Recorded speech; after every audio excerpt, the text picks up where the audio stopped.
Coming up on NFL Live, Tom Brady dials up 517 through the air on Monday night. Just how good was he? And the fans are calling for Tim Tebow in Denver. I'm going to tell you about my experience with a similar quarterback situation. And we've got the top 10 plays of the week, and the 99-yard touchdown pass that Tom Brady threw is not number one. We've got number one, and it's coming up next on NFL Live. It starts right now.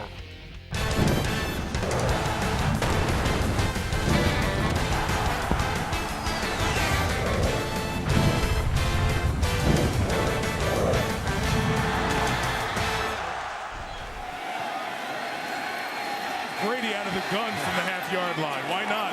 Brady takes the snap, back to throw, gets rid of it down the field. Wants a receiver, got Welker, 25, 30, 40, breaks the tackle. He's going to go the distance. Wes Welker pulling away, and he ties an NFL record with a 99-yard touchdown.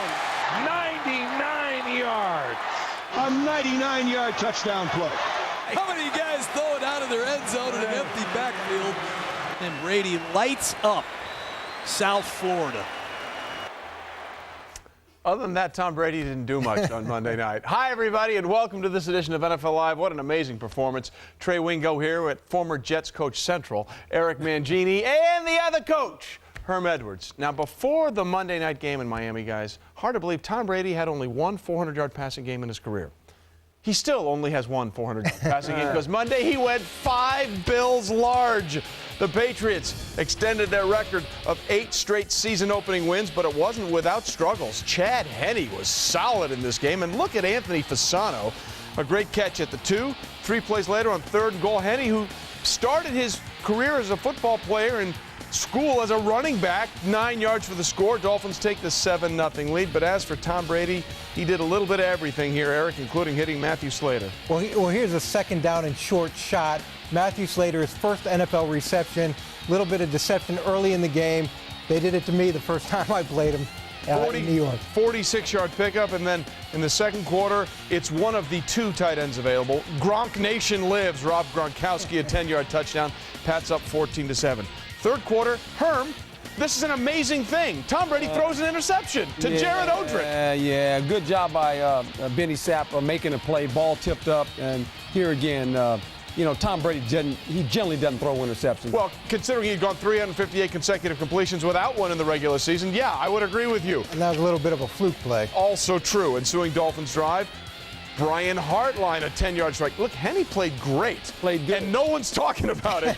Dolphins tied the game at 14. That's because Tom Brady started doing this. There was a time in this game where you could sense he needed to find someone to get into a rhythm with, and that was Deion Branch. They have such good chemistry together. They had it before Branch left, and it came back pretty quickly once he returned. And that just started. Once he found Deion, they could tell they were on the same page. He kept going with him. 13 yards there. Then 20 yards there to Deion Branch. And later on that drive on 3rd and goal, let's see, it's 3rd and short, so let's go to the short guy, Wes Welker, former Dolphin, pats up 21-14. What happened here, Coach? Well, you got man-to-man coverage. We got a casino blitz. Corner has to play inside. The problem is we don't get your hands on Wes Welker. It's a free release touchdown, New England. And then it just started to snowball because then Aaron Hernandez, who was silent up until this drive, had a big catch to take him down there, and then gets another one here. Great coverage, but a better play design. Yeah, but bad eyes. When you have to cover your guy, call it cat coverage. Cover your cat. Don't be looking at the quarterback. That's why they call it cat coverage. 4th quarter, same score. Did I mention that Aaron Hernandez was good late in this game? Unbelievable catch here. Again, 2 tight ends at his disposal, Gronkowski, Hernandez, Gronkowski. Henne trying to do what he can to Devon Bess, ruled a touchdown. However, officials would review the play, so he's ruled down before the ball hits the pylon. Why is that significant? It was on 3rd down, and here's 4th down. They go for it, no. So the bad news is they didn't get the touchdown. The good news is the Patriots are backed up. What could possibly go wrong? This 90, shotgun, 99 and a tying a record that many have had. A 99-yard touchdown. Brady goes for 517. They win it 38-24.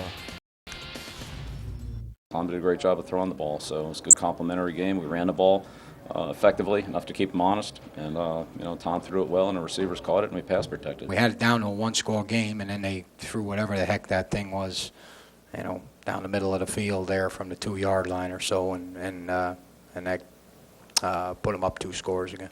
That was pretty awesome. When I saw him break away, and I mean, it was awesome. You know, Coach never lets us run that route in practice because he's like, I'm sick of Welker running, you know, seam routes. Like, I don't want to see that. You know, all training camp, that's all we heard. So hopefully we won't have to hear that again. When I saw the coverage kind of as we lined up in our empty set, I knew there was probably a strong possibility I could be getting the ball in this play, and I just wanted to make the most of the opportunity. We said it during the week. I mean, the big plays are going to kill you against this team. You can't make it easy for them, and, you know, at the end of this, you know, some of their scores ended up looking like it was kind of easy. Not the defensive performance that we were hoping for. So, I mean, they had almost 700 yards offense, so that's an understatement. Yeah, record book destroyed after the first of the 2 Monday night games. Tom Brady, 517, the 5th most passing yards ever.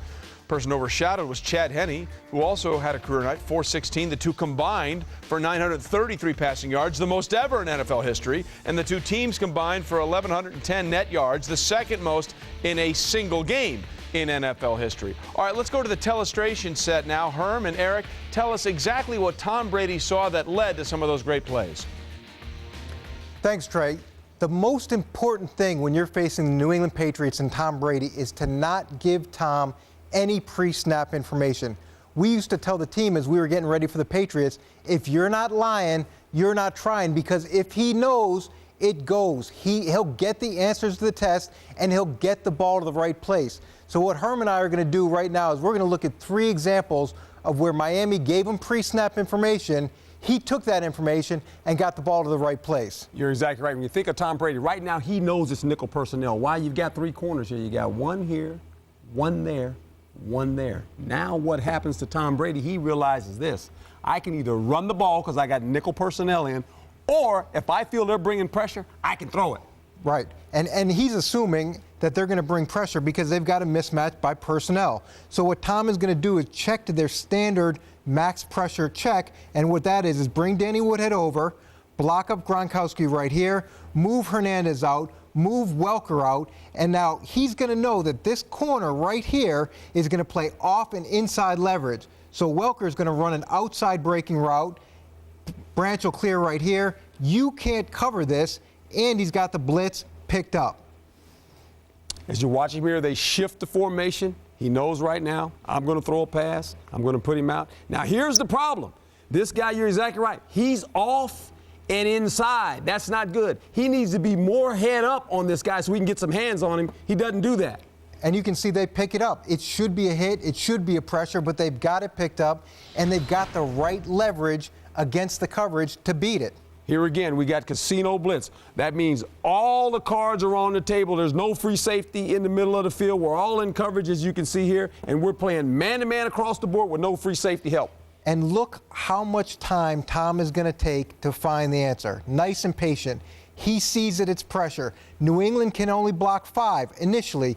Miami's bringing 6. He's got the potential to get hit. So what he does, move the tight end back inside. Now they've got 6 to block Miami 6. Throw a quick slant here or an out here, whichever one he likes. Answer to the test. And remember this, he's in shotgun. That means he's away from the line of scrimmage. He's standing right here. He's going to get the ball. Hard to get to him. He catches it on one catch and he throws it. Gets it out of his hand, coach. And all Miami can do, if they want to keep adding pressure, is they got to insert right here. They've got to add. They've got to add if New England adds. Big play. Big play. Catch it and throw it, right? To catch it and throw it. You can't hit the quarterback. Here we go. Empty formation. They create empty. Nobody in the backfield but Tom Brady. He understands right now. This is what we call, again, that casino blitz. Benny Sapp is playing inside technique. Basically, you want to play inside technique, but you would rather be off inside. Correct, Coach? Correct. We got a problem. And you see the same thing here. Okay, they're going to bring initially 6, more than New England can block. So he brings the tight end back inside. He has the tight end man-to-man.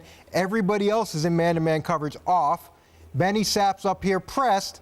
Now Welker is going to have more time than he should in a pressure to fade away. And you'll talk about the angle by the safety in a second. Yeah, this is tough. And right here, as he throws the ball, we got a bad angle by the safety. We want to take this angle. Why? Because he can at least help make the tackle. We got a bad angle here. Bad coverage here, nice throw, and now we got a chance to make 99 yards. And this is an absolute nightmare. You're going to take a chance to try to hit the quarterback, to keep him backed up, and it turns into a 99-yard touchdown. But it still comes down to the same thing. You cannot give Tom Brady pre-snap information. And if you do, it's 500-yard passing. And it's a long, long Monday. That's ugly to watch that tape, Coach. Technically, it was 5-17. Tom has had memorable games against the Dolphins. 2002 season finale, he rallied from a 24-13 deficit in the final 5 to pull off the 27-24 OT win, knocking Miami out of the playoffs. The next year in Miami, he connected with Troy Brown on an 82-yard touchdown to beat the Dolphins 19-13 in overtime. The win ended an 0-13 skid in September and October in Miami for the Patriots. 2007, Brady put on a show, as he did every week, threw for 354 and 6 touchdowns in the 49-28 route. He had 4 TDs in his first 11 completions. We apologize to Dolphin fans. We're just stating history here. In 09, another 300-yard game with a 332 and a touchdown pass in the 27-17 win. The only TD was a 71-yarder right there to Randy Moss in the third quarter. And then, of course, 517. It's not just the area code from Lansing, Michigan. It's what he did Monday night. It is the 9th 500-yard passing game since the AFL-NFL merger in 1970. He's lived up to the nickname Tom Terrific when facing Miami. He's completed over 60% of his passes for 4,000 yards and 35 touchdowns against the Dolphins. His 13 wins against Miami are tied for the second most against any opponent in his illustrious career.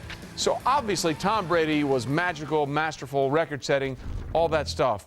And completely shoved to the curb like yesterday's news was the fact that Chad Henne threw for over 400 yards, ran one in, threw for a couple more, and still got smoked. Eric, if you're Chad, what are you saying to Chad Henne right now? Yeah, he throws for the most yards against the Patriots defense in 17 years. I thought he did a great job. I thought Brian Daboll did a great job. And I just thought it must be like a regular model hanging out with Gisele Bündchen.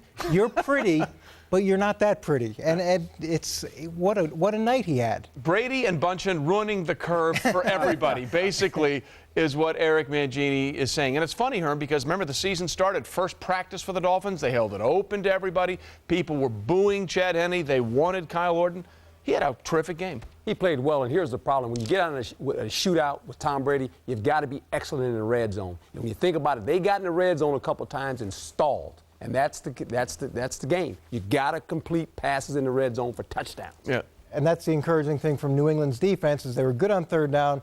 They were good in the red zone, but I'm sure Bill's going to work on the passing yards. Oh, I'm sure he's got some film that he can study and say we've got to do this better. So in many ways, this Monday night game very similar to the Thursday night season opener between the Saints and the Packers. The real difference in that game was that a couple of times the Saints had to settle for field goals, and of course it was all touchdowns for Aaron Rodgers and the Green Bay Packers.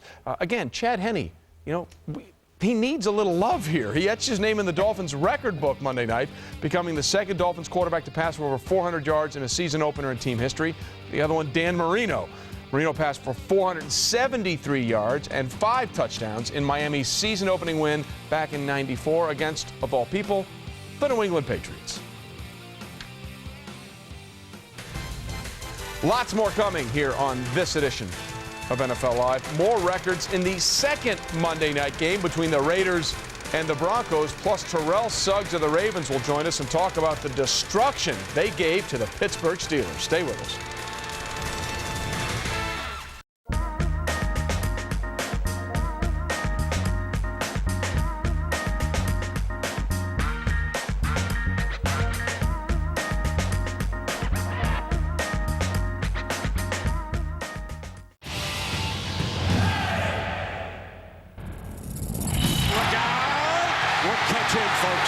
Patrick Peterson, cornerback, LSU. Utilizing state-of-the-art eye-tracking technology, we'll analyze how effectively Peterson reads a quarterback's cues and reacts to defend either a pass or a run. Being hooked up to all these gadgets, and I pretty much feel like a machine right now. 3, 2, 1, go!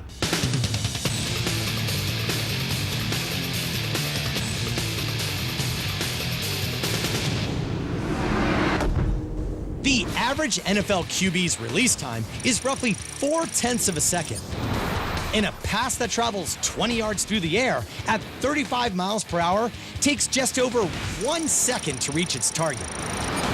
This means that based on his reaction time, ability to change direction, and acceleration, if he's within 15 feet of the receiver, when the QB releases a pass that travels 20 yards through the air, Peterson can get a hand on the ball every time. For ESPN Sports Science, I'm John Brinkus. It is the new season, and we are set for football. And here we go.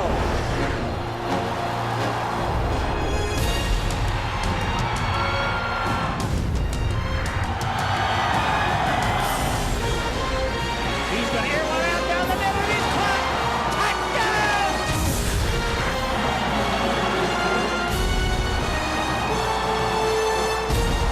The NFL all season long, live on ESPN America.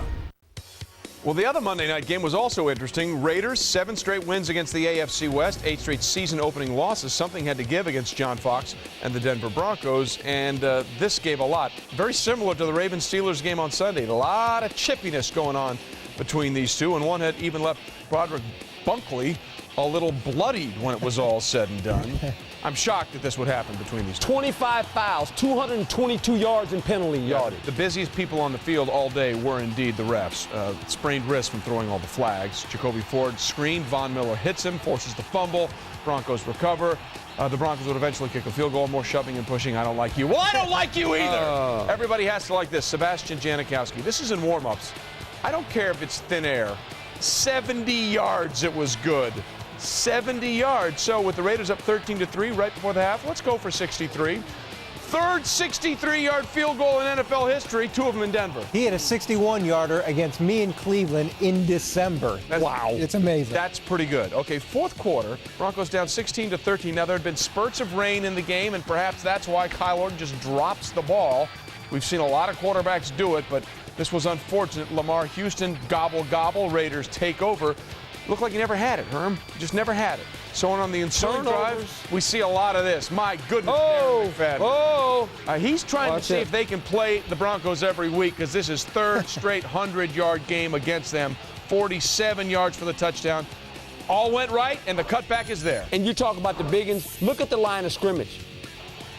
The defensive linemen are sitting back there with their linebackers. You have to hold the line of scrimmage. If not, it looks like a punt return. Well, and that's what happens sometimes on a punt return. They had a big one in this one, actually, a 90-yarder by Eric Decker for the Broncos. Now, Orton trying to get something. This one falls incomplete. And during this drive, which, by the way, ended with a touchdown, this is what was going on at the stadium.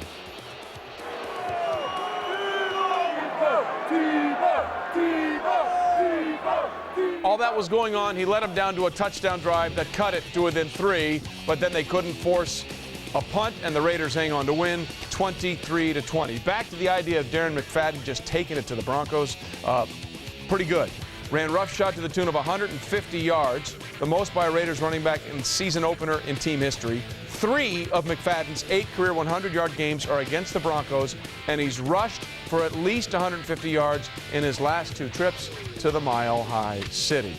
Eric, listen, it's pretty clear in this league, we're going to find something that you can't do and we do well until you find a way to stop it. And until the Denver Broncos find a way to stop the running attack of the Oakland Raiders, they're going to get a lot more of that. Well, it's the same plan that Oakland used last year. They ran the ball and ran the ball and ran the ball in the 2 games last year, won those, and they come out and say, okay, have you fixed this problem? We know it was a problem last year. Have you fixed it? And they haven't. So the next time they play, it's going to be more of the same. They're going to have to find a way to stop them, Herm. Think about the Denver Broncos last year. They were 31st against the run. By the way, they're about 31st right now. And the Raiders have the ability to run the football. And if you can't stop them at the line of scrimmage, there become creases in your defense. And when you have creases in your defense, and you know this, Coach, when you have backs as big as the Raiders have, they make yards. And it's very difficult to get off the field when they're just ground and pounding you. and it's demoralizing. There's nothing worse than sitting on the sideline Right. and having someone run the ball down your throat. Raiders were so physical on both the offensive and defensive lines last night. They really pushed the Broncos around. Okay, you guys both coached in New York, whereas you know every fan's opinion is the most important. You've all had to deal with those situations. As Kyle Orton was leading them to a touchdown drive that kept them in the game, we showed it. They're just screaming for Tim Tebow. How do you handle that situation as a coach? Well, my first year in New York, we drafted Kellen Clemens. Out of Oregon. Out of Oregon. Chad Pennington Yeah. starting. So early in the season, Chad's not playing very well, and they're chanting Kellen, Kellen. Chad gets dinged up. Kellen goes in the game. He's in the game for 3-4 plays, doesn't throw a touchdown, and they start booing him. So everybody looks good when they're not playing, but you got to go with the guy that you think gives you the best chance to win. And here's the problem John Fox has. These fans are looking at who? They're looking at Cam Newton. Earlier that day, Cam Newton played. Same situation. Rookie quarterback, not very accurate coming out of college, ran the spread offense. He threw for 400-something plus yards. 422 on That's Sunday. the problem. And so now they're looking at Tim Tebow and says, you know, this guy was a Heisman Trophy winner. He wasn't very accurate coming out. Why don't we play him? That's the problem. But Tim Coach. Tebow did play last year, and at no point did he throw for 422 yards. And now he's had a whole nother training camp to prove he can be the guy. And John Fox knows what he's doing. Well, he did have that one 300-yard game against the Houston Texans last year, but the Texans, out of 32, were 33 against the pass last year in the NFL. By the way, John Fox has already addressed this, and he said, Kyle Orton is my starting quarterback, and we'll see how it all plays out Sunday in Cincinnati. All right, let's bring in John Clayton. John, let's talk more about this. What are they saying in Denver about the Broncos' backup quarterback situation? Because John Fox has come out and said it. Well, the fans and the critics, they want Tebow, but that may be the people's choice and maybe the critics' choice, but it's not the choice of the Denver Broncos because in their eyes, he's their third best quarterback. Kyle Orton has a distance as a starting quarterback over Brady Quinn, but Tebow simply isn't ready yet. They watch him in practice, they've watched him in games, they realize he can do some good things, but he's not going to be able to put up those 422 yards that might be necessary in some of these games. And until he can, they do have the problem of credibility because in many ways the fans see Tebow in uniform and they don't see him being named the third quarterback, but in reality he's their third quarterback, and that hasn't changed all this offseason. Well, you wonder perhaps if they'll find some sort of package of plays for him in a wildcat or pistol formation eventually, which didn't happen Monday. All right, the Broncos lost the game, but they lost more than the game. They got a little banged up and some concerns there. What more can you tell us about the injuries on the Denver side? Well, it's MRI Tuesday because 4 guys had MRIs and they're all big names. The first good news back looks like Elvis Dumervil is going to be okay with his shoulder injury. He actually hurt it in practice, played, but had to pull things out. Champ Bailey has a hamstring. He's getting checked out. Noshawn Marino, he has a hamstring. He's also getting checked out. And Brandon Lloyd has a groin injury. So when you put all those together, they may be day to day, but they're concerns. The first one they know for sure that's positive is Elvis Dumervil. All right, is there anything positive Patriot fans can take out of the injury to center Dan Copen, who has been so solid? We saw him carted off the field Monday night in Miami. Absolutely nothing. It's a broken ankle, and now it's a matter, do you have surgery or you don't have surgery, how long he's going to be out, but it looks like he's going to be out indefinitely. Certainly Bill Belichick will not address that situation until necessary. You know, Wednesday he'll not say much about it, and Dan will probably stay on the roster until he can get healthy. But it looks like they've lost their center. They just simply right now do not know how long. He's been, I think before coming up this week, he's missed only 1 game in the last 5 years or so. Speaking of injuries, the Rams had so many people banged up, including key players, receivers, quarterbacks, running backs. What more can you tell us about their injury list? Yeah, they had the worst of week 1, 8 injuries, and as many as 5 may not make it back for the game. The one they're encouraged about is Sam Bradford. That finger is not a nerve damage. It's just something that had a little problem, but he's going to be okay. They may not have Steven Jackson. That thigh is not good at the moment. Good chance he's going to miss the game. Cornerback, bad situation. Ron Bartell out for the season with fractures in his neck. Bradley Fletcher, the cornerback, has a toe injury. He may miss and probably will miss the game. And then you throw in the fact that Jason Smith has an ankle injury. Fortunately, it's not a high ankle sprain, but this team is really banged up. They could have 5 guys, but at the very least 4 guys missing this Monday night game. All right, John, thanks. We will see who's healthy for St. Louis when they take on the Giants next on Monday Night Football. Lots more coming on this edition of NFL Live. More on Tom Brady's ridiculous night. We'll try and break it down by the numbers or by the hundreds, by the way, which is something that's very popular, I believe, in the Brady-Bunchen household. Stay with us. Lots more coming on NFL Live. He struck him out. The Giants have won the World Series. Brian Wilson, we'll go with out there. I feel like I want to rage right now. The act off the field is kind of funny at times. It's an Irish gig lady dancing. I haven't met her yet, but she's in this quadrant. And then when he gets on the field, he's one of the best competitors in the game. You feel good when he comes out on the mound. He is definitely the closer personality. I'm getting the beard off the mic there. Baseball tonight, all season on ESPN America.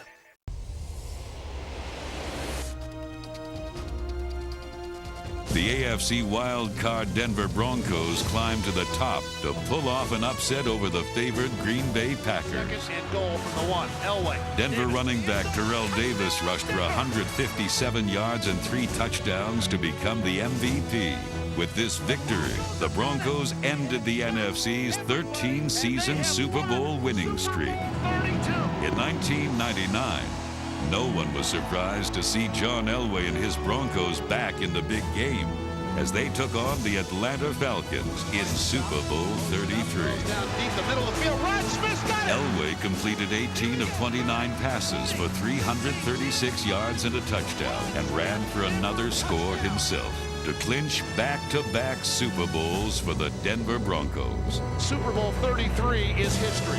The Denver Broncos are world champions once again. Larry Fitzgerald has been one of the best receivers in the game since entering the NFL in 2004. Coming off his 4th consecutive 1,000-yard season, Fitzgerald became the first player in Cardinals history to record at least 1,000 yards in 4 consecutive seasons. Stumbling through most of last season, the Cardinals never got on track and posted their first losing season in 5 years. Look for Fitzgerald and the Cardinals to get back on top of the NFC West in 2011. You know, with those sports science guys around, we're always learning something new. Hey, fellas, what's going on? We're just doing a test to see what generates more force, Dwight here or a professional rodeo bull. We don't want to be that tackling dummy. Don't listen to him. You're gonna be fine.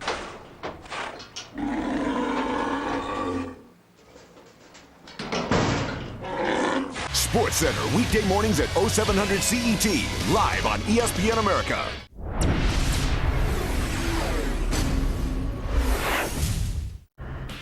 Well, here's the headline in the Boston Globe Tuesday after the Monday night massacre in Miami by Tom Brady. Rare air. Welker and Tom celebrating the 99-yard touchdown pass, tying the record held by many others, including Tony Dorsett, who had one on a Monday night game, and also one of the receivers for the Green Bay Packers, Robert Brooks. Okay, let's go Tom Brady by the hundreds, because he is all about the Benjamins. First pass of the day, it's a 2nd and 2.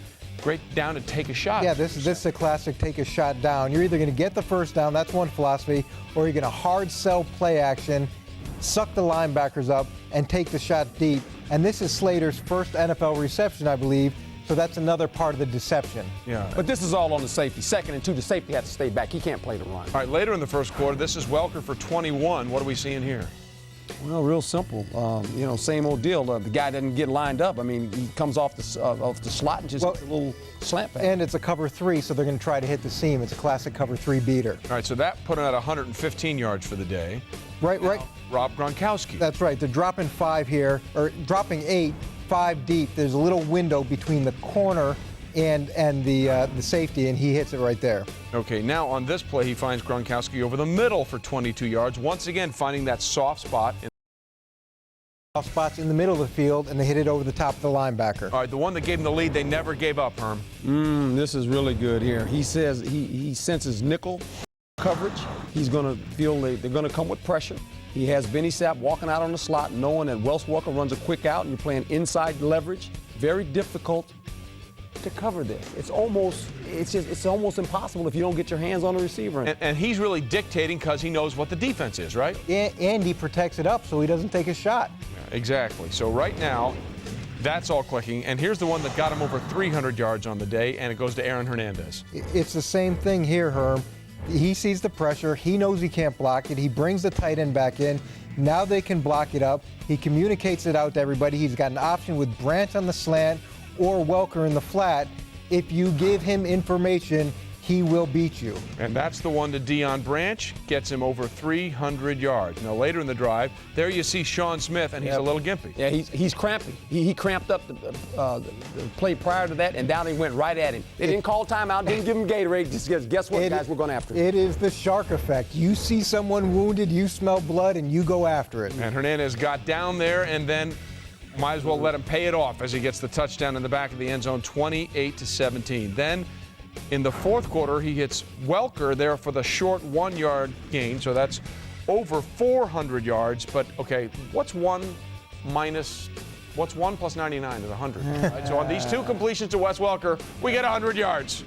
Yeah, and this is tough. I mean, we got a corner inside playing leverage, and we throw what we call a fade outside. Very difficult. Get there, Wes. 500. There he is. There you see the look from Brady to the coach, knowing the preparation they put in during the week paid off. And here is the capper. 6 more yards, 517 on the day.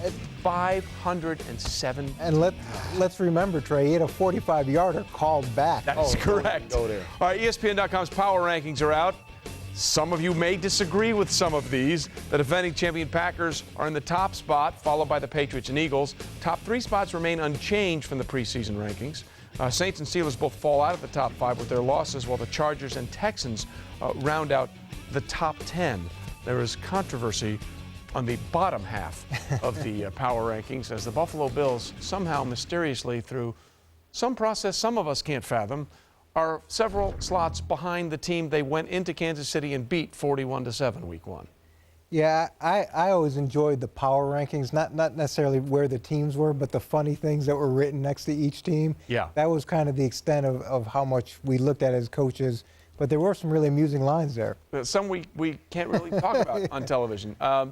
Your thoughts on the power ranking? Yeah, real simple. Be number 1 at the end of the year. Yeah. That's when it counts the most. Ladies and gentlemen, that's why Herm Edwards is solid gold. It's just that simple. Power rankings up, and you can check them out right now on ESPN.com. When we continue here on NFL Live, Terrell Suggs, what does he have to say about the beatdown they put on the Steelers, and what does he have to say about Tom Brady?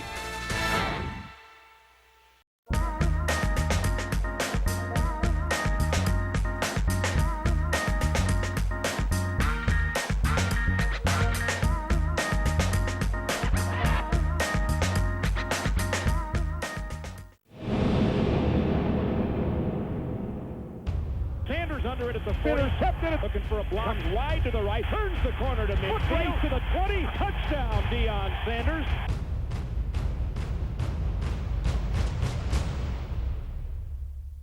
What time is it? Oh, it's prime time, baby. It's prime time. Atlanta Falcons first round choice, Deion Sanders, cornerback, Florida State. I was kind of scared. I thought Detroit was going to take me. I would ask for so much money that I had to put me on layaway. Sanders to midfield. He starts the high step at the 25. He did it again. Screaming and you hear yelling and you're looking across that field and you just sizing up and lining up your competitor. And you know he's going to have to deal with you because you have that confidence, you have that cockiness. I got one thing to say, this is my house. But you have that arrogance about yourself. I built this and this is my house. No one else is on the field but you and me. This is my house and this will always be my house. And guess what? All these people out here, they came to see me. I'm back! Mom, I always wanted to be a star, didn't I? Now I get to be a star every day on my helmet. So it's going to be a long day for you. Dances right, dances left, dances up the middle. Uh-oh, they're not catching him down the sideline. Wrong. That's all I need, baby. Deion Sanders is dancing. It's prime time.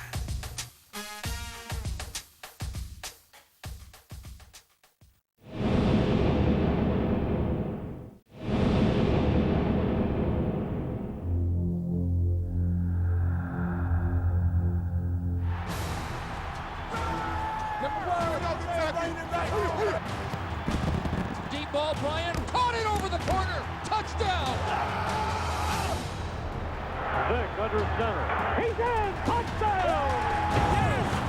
Cross wire. All day long. Go. It's going to happen. Let's go.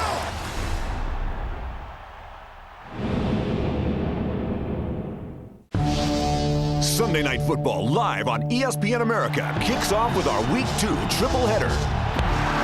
First, Jay Cutler and the Bears head to the Big Easy to tackle Drew Brees and the Saints. Then it's an AFC showdown as the Chargers touch down in New England to face the Patriots. And Michael Vick leads the Eagles back to Atlanta to battle the Falcons. It all starts at 1600 CET with Sunday NFL Countdown. Sunday Night Football live on ESPN America, home of the NFL. We didn't get the job done. We came up short. We accept responsibility for that. You know, we will not go gently. We're going to unleash hell here in December because we have to. We won't go into shell.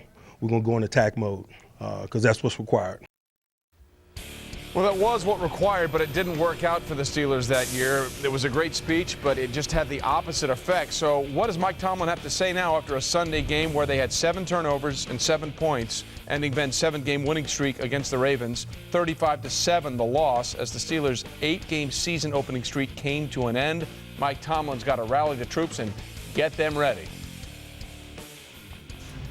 Some 48 hours or so after our last contest, really, I still have no explanation for the way we perform. Really, there is none. We should be angry. Anger is less of an issue. It's more about what we do moving forward, how we prepare, of course, and how we play. If we channel that anger properly, then, of course, it can be a good thing. If we don't, it can be an increasingly frustrating thing. If we start talking about some of the different things that they did, it was not anything unconventional or earth-shattering, to be quite honest with you. They just executed better than we did in all areas. I think that people that know and compete in this league understand there's a fine line between drinking wine and squashing grapes. Obviously, last weekend, we were grape squashers. Or squashed grapes, one way or the other. It was not good for the Steelers. If you're a Ravens fan, it was awesome. They looked porous at times on defense, allowing 35 points. That's the 3rd most in the Mike Tomlin era. Pittsburgh's run defense gave up 170 on the ground, including 107 to Ray Rice. And then there were those 7 Steeler turnovers, the most by a Steeler team since 1995. And joining us now on NFL Live is Ravens defensive stalwart Terrell Suggs. All right, Terrell, you know the mantra in the NFL. It's one game at a time. All games are equal, blah, blah, blah. But let's be honest. As a member of the Baltimore Ravens, how did it feel to be able to do that Week 1 to the Pittsburgh Steelers? Well, it just felt good, you know what I mean, to get our season started off on the right foot. And what better than, you know, the guys who beat you last. So they say you're only as good as your last game. Those are the last guys that beat us. So we really wanted to, you know, not only win the game, but win it the way we did. So it was huge for us. It was big. I think it was big, you know, for the momentum for our team, the way our season's going to go. I mean, it was chippy. There was a lot of pushing and shoving in there. As former Raven Bart Scott might have said, there was a lot of hot sauce on the field there, Terrell. There was a lot of hot sauce. There was a lot of business going on, a lot of things going on when the refs aren't looking. You know, just all in good fun, though. Yeah, I think it was more fun for you guys than it was for Pittsburgh. Listen, you know, the Steelers were chirping a little bit in the offseason. Lamar Woodley and others said, you know, the Ravens will never win with Joe Flacco at quarterback. How do you think that affected how he wanted to perform in that game? I think it, you know, Joe's always Joe Cool, though. You know, I mean, I'm sure it was probably somewhere, you know, it's probably turned into a little chip, maybe a brick, maybe a boulder that was on, you know, Joe's shoulder. But he went out, he backed up his play. He said he thought he was pretty damn good, and he played pretty damn good on Sunday. So I guess from here on out, we all better make our words soft and sweet because we may have to eat them later. Well, listen, the one thing that had to be really impressive from an offensive side, if you're a Ravens fan, is that you put up those kind of numbers, and your new addition, Lee Evans, really didn't chip in yet. When do you think we're going to see more from what Lee Evans can bring to Baltimore? Very soon. You know, I mean, I see the guy practice and work every day. We throw a lot of balls to him, you know, in practice, so he's definitely a part of the game plan. But, I mean, it was just one game. We got 15 more, and I think y'all going to be seeing and hearing a lot from Lee Evans. The next game up for you guys is the Tennessee Titans. They've already said, we're going to try and get Chris Johnson more than 9 touches, and hopefully he gets more than 24 yards. What do you expect to see out of Chris Johnson this week?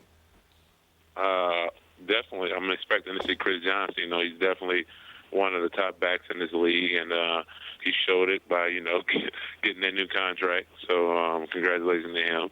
And he's definitely going to want to go out and have a good game, especially a good game against a team with a reputation, so to say. So we just got to do our job and make sure he don't have too good of a day. Well, on Monday night, Tom Brady had one of the best days we've ever seen. What did you think as a defensive player watching what Tom was doing to the Miami Dolphins? I really didn't care for it, to be totally honest with you. I was too busy waiting for the next game, and Hugh Jackson, he used to be at the with the Ravens with us, so I really don't care to watch anything, quarterbacks do. I'm not a big fan of quarterbacks, especially if they're not my own. So, yeah, I didn't care. I was really impressed by Carlos Dansby, though. I would imagine then that the fact that there were 14 quarterbacks that threw for 300 yards on week one probably wasn't your favorite stat? No, it's not my stat at all. Just if it ain't my quarterback, pretty much, I really don't care. I just got to hope that, I'm fortunate enough that I can do my job well enough so my DBs won't be under that kind of pressure. Well, you did your job week one, and your quarterback, Joe Flacco, did his job week one. Hey, as always, we appreciate the time. Thanks for a lot, Terrell. Thank you. Thanks for having me. If there's one thing you want when you're talking to somebody, it's unflailing honesty. I don't care about quarterbacks. Okay, obviously things worked out very well, Eric, for the Baltimore Ravens. Let's talk about each team and what they have to do going forward. It is just week one. If you're John Harbaugh, what are you saying to the Ravens after a dominating performance against the team you dislike perhaps more than anybody else? The best part of this, they got over the hump of beating the Steelers, and they did it in a convincing way. But this is a blip. The Steelers are going to be back. The Steelers are going to be really competitive in this division, and you got to just focus on the short term. And I really liked what Terrell Suggs said in terms of you're only as good as your next game. And it sounds like that's the way they're talking, and that's the way you need to talk when you have success early. And we'll find out what happens again week two when they take on the Tennessee Titans. Herm, as for the Pittsburgh Steelers, Mike Tomlin is one of those fiery guys. We heard the speech. What's he saying? What are they preaching this week? Well, he's probably saying this, man, it was embarrassing. We physically got beat up. On opening day, going on the road against a rivalry team, a team that we can generally beat. I'm not even going to watch the tape with you. You go in there defensively as players and offensively, you go watch the tape. We're done with it. I don't want to see it anymore. I don't want to talk about it anymore. We have a home game coming up, and the Pittsburgh Steelers have to show up. The heart and soul of the Pittsburgh Steelers have to show up this week and get back to our business of being a good team. All right. Steelers home opener comes up Sunday against Seattle. In case you were wondering, the last time the Steelers started 0-2 was in 2002. Lots more coming here on NFL Live, an hour long, all week long. We fix your fantasy team next. It is Waiver Wire Tuesday, who you should and shouldn't try and pick up.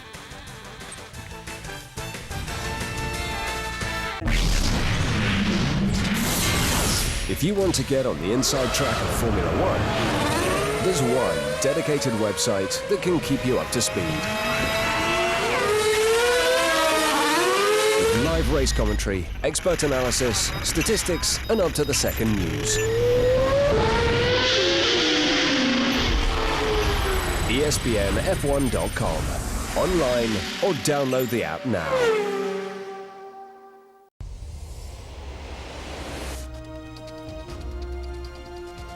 In only 4 seasons, the dominating Dallas Cowboys walked away with 3 Super Bowl wins.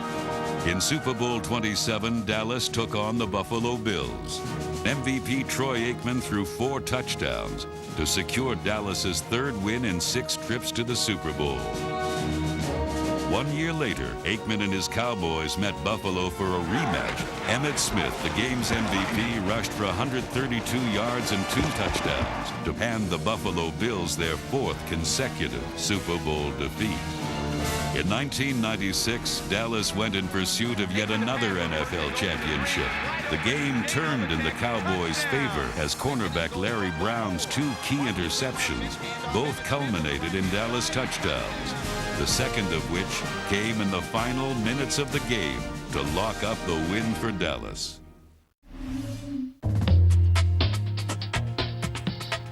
From exotic escapes to spa indulgences to golf getaways, you'll discover your perfect retreat at Starwood Hotels and Resorts' brand new website, spg.com/resorts.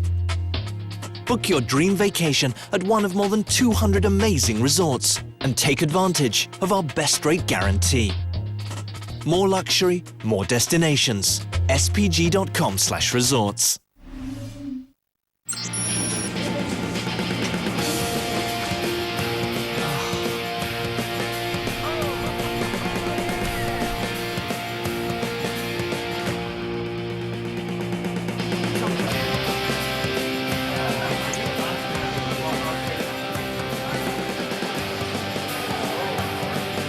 Get ahead of the game. ESPN SoccerNet. Football news, views and results online and on mobile. Here are your top 5 fantasy scoring quarterbacks week 1. I'm assuming that Tom Brady would have been there, Drew Brees and Aaron Rodgers. Not sure many people at the start of the season had either Chad Henne or the rookie Cam Newton in the top 5 fantasy quarterbacks after week 1. So let's go ahead and spin to week 2. Let's bring in ESPN senior writer Eric Karabell. Eric, Tuesday, a big day on fantasy football for the waiver wire. Tell me who team owners should be staying away from and picking up right now. Well, obviously Cam Newton, the rookie, had a huge week. It was only active in 2.1% of ESPN leagues. He's going to be active in more this week. I think it's a mistake. I would add him if you can drop somebody who's not all that good, not going to help you. But we project about 200 fewer passing yards against Green Bay this week. You do not want him active this week. What about Buffalo's Ryan Fitzpatrick? 4 touchdown passes, 3rd time in the last 2 seasons he's done that. I would add him against Oakland. I think this guy is a little inconsistent, but a good backup quarterback. Again, you're not going to want to have this guy active, but you might want Ben Tate active because if Arian Foster misses the game again with a hamstring problem, we already saw Tate put up good numbers, averaging 4.8 yards per carry. At Miami, they're going to put up numbers. You want Ben Tate.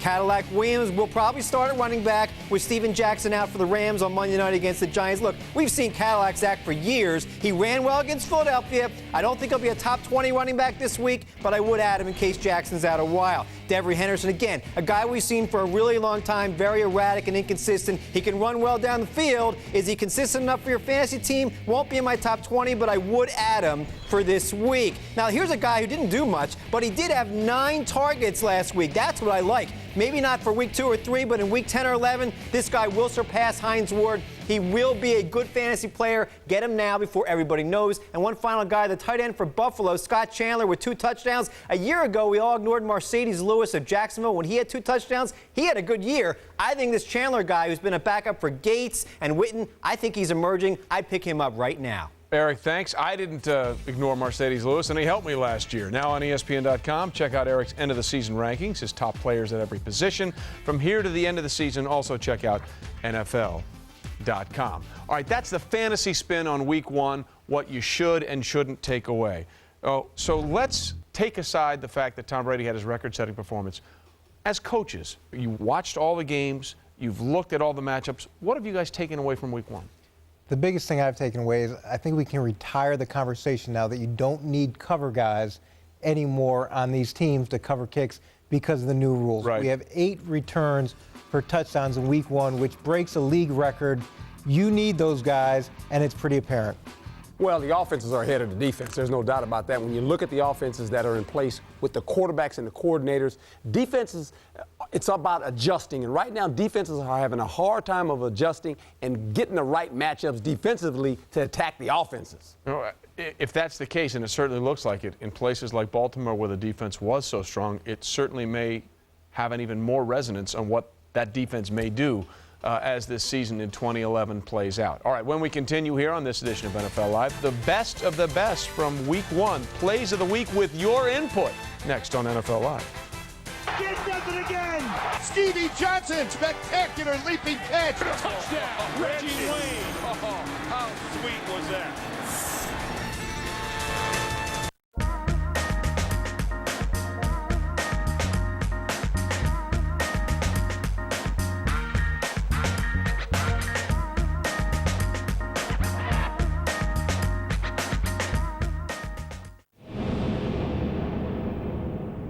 Let's go.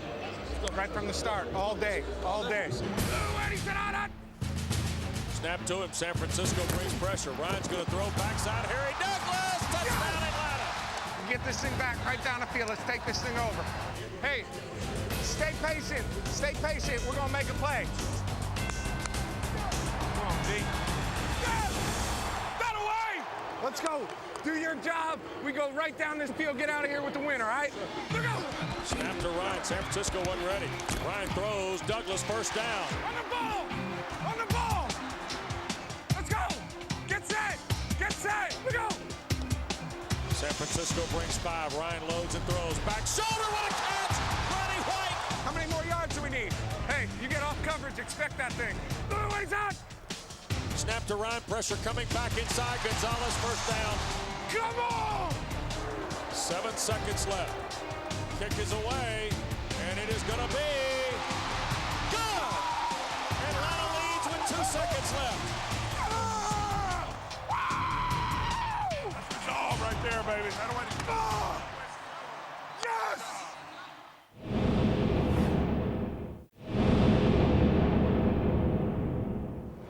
Can't not look at what Philadelphia is doing and be impressed. It's just brilliant in the way that they put it together. The Eagles have reached agreement with former Titans quarterback Vince Young. Waiting for his payday. Who's ready to show Nambi the money? To the Philadelphia Eagles. Dominic Rodgers-Cromartie in a trade. Jason Babbitt, Akeem Jordan, Holland Jenkins, Ronnie Brown signs with Philly. Oh, dream team. You guys comment about dream teams and all that stuff, and then players coming in talking about it. And right now, we got a lot of good-looking guys standing around watching.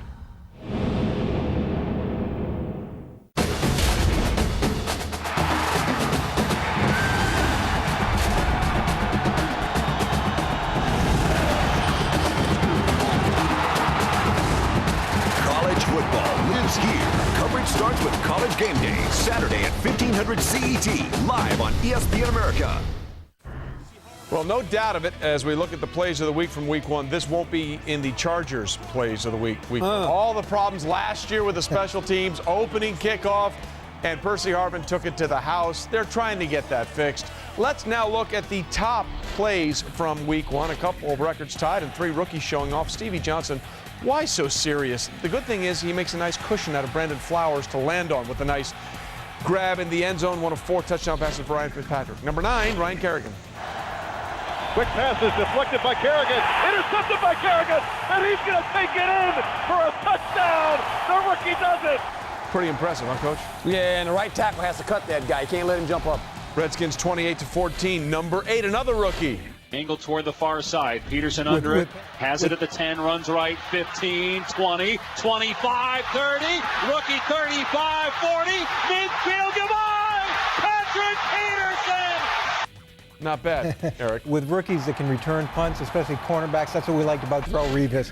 It looks good for him. It looked good for Peterson, too. Number 7, listen, there wasn't much to shine about for the Colts, but this was it. Reggie Wayne is still Reggie Wayne. Herm, unbelievable toe concentration. Oh, great concentration, great catch, but guess what? A little too late. Well, 34-7 would say you're right. Number 6, shout out to @Darth Zeppelin on Twitter for his suggestion here all about Ted Ginn. These two were 59 seconds apart, by the way. This, the first one, a kick return of 102 yards. He literally ran that fast. And then less than a minute later, it was a 55-yard punt return. Again, if you want to have your suggestions, send them to us at @NFL Live, #top 10 plays, thanks to Darth Twitter. Number 5, well, Joe McKnight finally making a play for the Jets. Scoop and score. I'll tell you, these back-to-back plays, the value of the special teams coaches, Brad Seeley in San Francisco, Mike Westhoff in New York. Some of the best. McKnight with the block, Trufant with the touchdown. Number 4,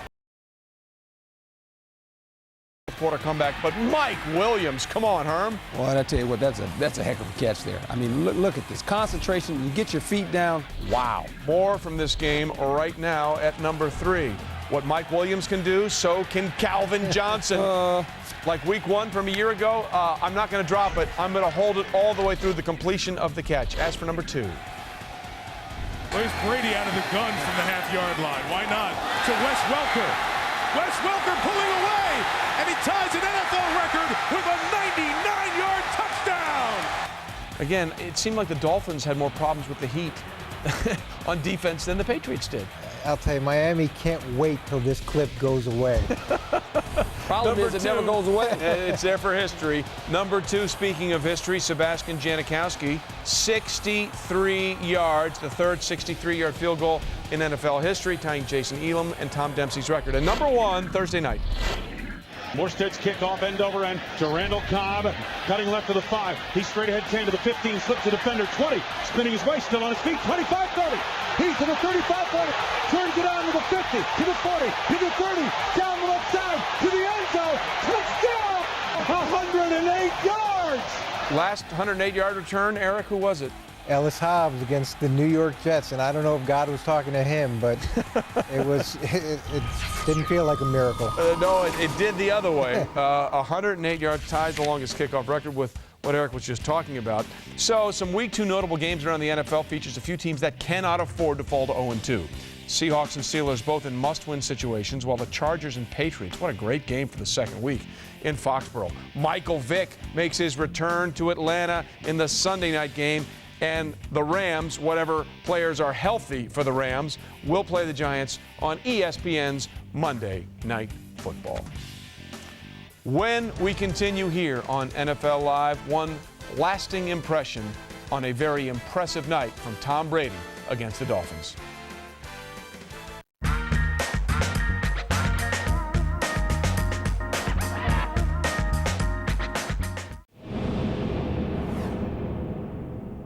After a mediocre start to his career, Denver's Brandon Lloyd became one of the league's top threats. In his first 7 seasons, Lloyd totaled 15 touchdowns and didn't come close to recording 1,000 yards receiving. In 2010, he led the league with nearly 1,500 receiving yards and caught 11 touchdowns while earning his first Pro Bowl invitation. If Lloyd continues to play like he did last season, he should help the Broncos get out of the AFC West basement and back on track to winning the division. Wednesday Night Baseball live on ESPN America. The Monster Sluggers of the AL Central have it all to play for, as Paul Konerko and the Chi Sox hope to tame Cabrera and the Tigers. Tigers at White Sox tomorrow at 2000 CET, live on ESPN America.